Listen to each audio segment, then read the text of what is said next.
Hi guys, this is Kayla. And this is Becky, and we're with a couple of bees read. Yes, and we also like our weekly wine. But before we get to our weekly wine, I bought a cookbook and I'm really excited about it. Paula Deen's air fryer cookbook, and it had a recipe for Brie En Croute, which is, when I've had it, it was just called baked brie, and it was open-faced. That's what this little pasty creation is. And sure everybody can see it. It looks yummy. It turned out really great, all made in an air fryer, super simple and super quick. So since cheese pairs well with wine, yes, that is what we're doing. So what are we pairing this brie with? Well, I looked up what paired well with brie, and Cabernet Sauvignon does pair well with it, which is the red wine, but also Chardonnay pairs well. And so we have Middle Jane's Chardonnay today. Middle Jane is one of my favorite brands that Scout and Cellar carries, because it may be because I love the story behind the name of the winery. Oh, we've had this one before, and it's always between this one and Pip the Greeters to what's my favorite. If you don't like the buttery aftertaste, this is the one for you. Yes. It's got that little bit like citrusy, like lemon probably. Yes, it's got, if you taste it again and see what you think. Okay, is there vanilla? Yes. Vanilla. Okay. And it's vanilla. It has pear. Notes of pear, vanilla, nutmeg. That's it. You know, it has, after you take a couple of sips of it, you get a little spice in there. It's the nutmeg. Even has a little bit, it does have a little buttery taste, not much, but it's more caramel. It has that caramel as it goes through the back of your tongue.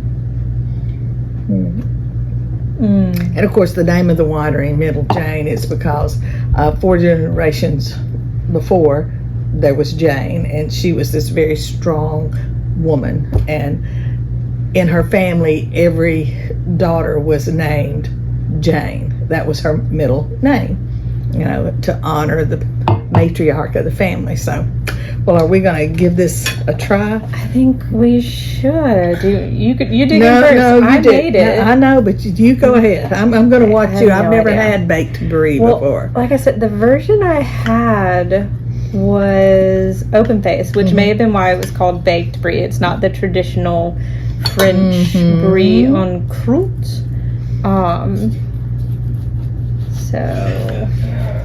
I love cheeses, any kind. Yes. So this is with walnuts. Like roasted walnuts. Okay. I can figure out how to. You see if you can get your piece first. Let's see. There we go.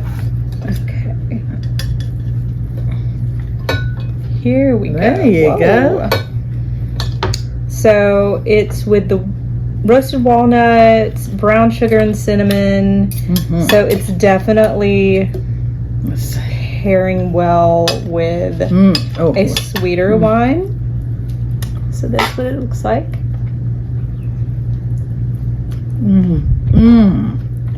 Oh man. Oh. Good job. Good job. Wow. I wish we could give you a bite. Yes, this is definitely next party we have. This needs to be made.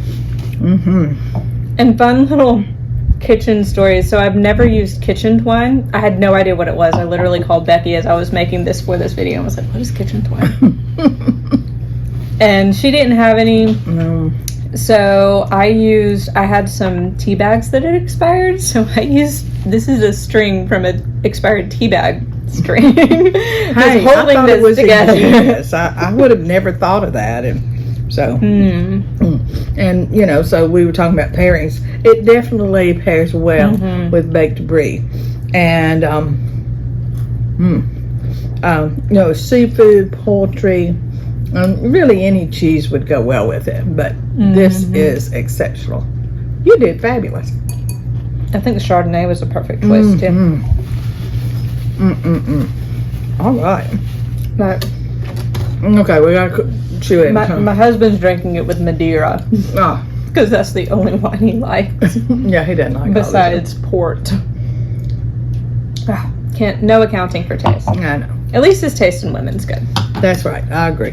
So, the book I want to review, have you ever had one of those books where you got it because you were like, I kind of want to read it, it kind of looks good, it's not my usual thing, Right. and then it surprised you? Yeah, So definitely. that is what this book was for me. So it's Honey by Isabel Banta, and I will occasionally go for books about fictional musical artists because I absolutely love J.G. Jones and the Six, Right. and Wilding Hall, both about fictional bands from the 70s.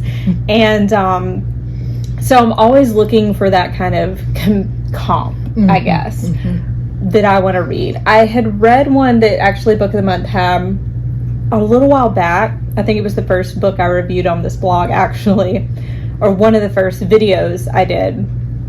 And it was fine. Like, it wasn't bad, but it was about an all-girls pop star band, kind of like the Spice Girls. Like, that's seemed what it was based on. Right. This, like, I haven't read Britney Spears' biography that she came out with recently, Right. but I feel like this is gotta be very close. That said, what I didn't expect, so I'm sorry, it's about It's not about Britney Spears. It's not about Britney Spears. Let me go back. It's about a young woman named Amber Young. It's very coming of age. And when she's a teen, she becomes one of the biggest, most successful pop stars, but also a sex symbol. Which, looking back as an adult now, like, I was a kid when Britney Spears and Christina Aguilera and everyone was coming out, and they were made into these sex icons at 16, 17, 18 years old. And looking back, I'm like, that was weird. That was like, not a good thing. Why was that okay?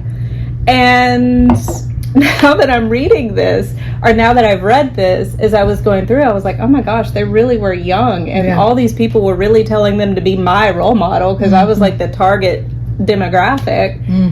They didn't know what they were doing. I didn't know what I was doing at 16, 17. I don't know what I'm doing now. So to be asked to be a role model at that age, but also expected to sell records and just be everything that encompasses a woman is just an insane ask for someone so young. And the main character of Amber, that's what she's going through. She is made into this like sex icon at 19 years old. And it is her rise to stardom, but also her eventual like acceptance of her own control and gaining her power back from these men and these marketing that has created her. What really caught me off guard with this book, though, because yes, the plot is interesting. It will pull you in. There's a love story. There's like an anti-love story. There's a lot going on. Okay. You can see all the tabs. I only tab a book when it is like insanely quotable and beautifully written. And this book was so beautifully written with so many just good points about femininity and womanhood and everything that entails. I was super surprised by how well written it was and how much I loved it. I actually, when we went, if you watched our Savannah video, when we were driving there, I read this book. Yes. Well, on the way back, because we listened to the audiobook on the way there. That's right. But I read this book mostly on the way back and finished it really quickly because I just couldn't put it down. It's so beautifully, beautifully written. And it speaks to really a whole generation of women. Like, I feel like it spoke to me as someone who's the target audience.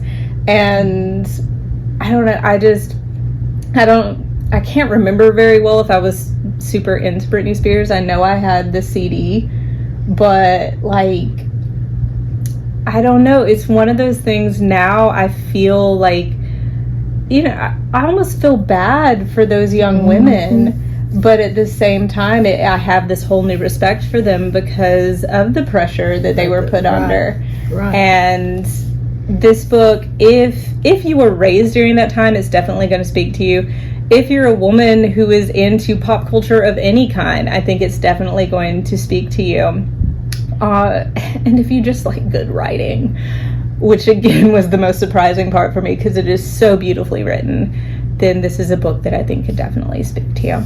5 stars, easily. Definitely check this one out. And get fancy and have some wine and baked brie. That's right. All right. Bye. Bye, guys.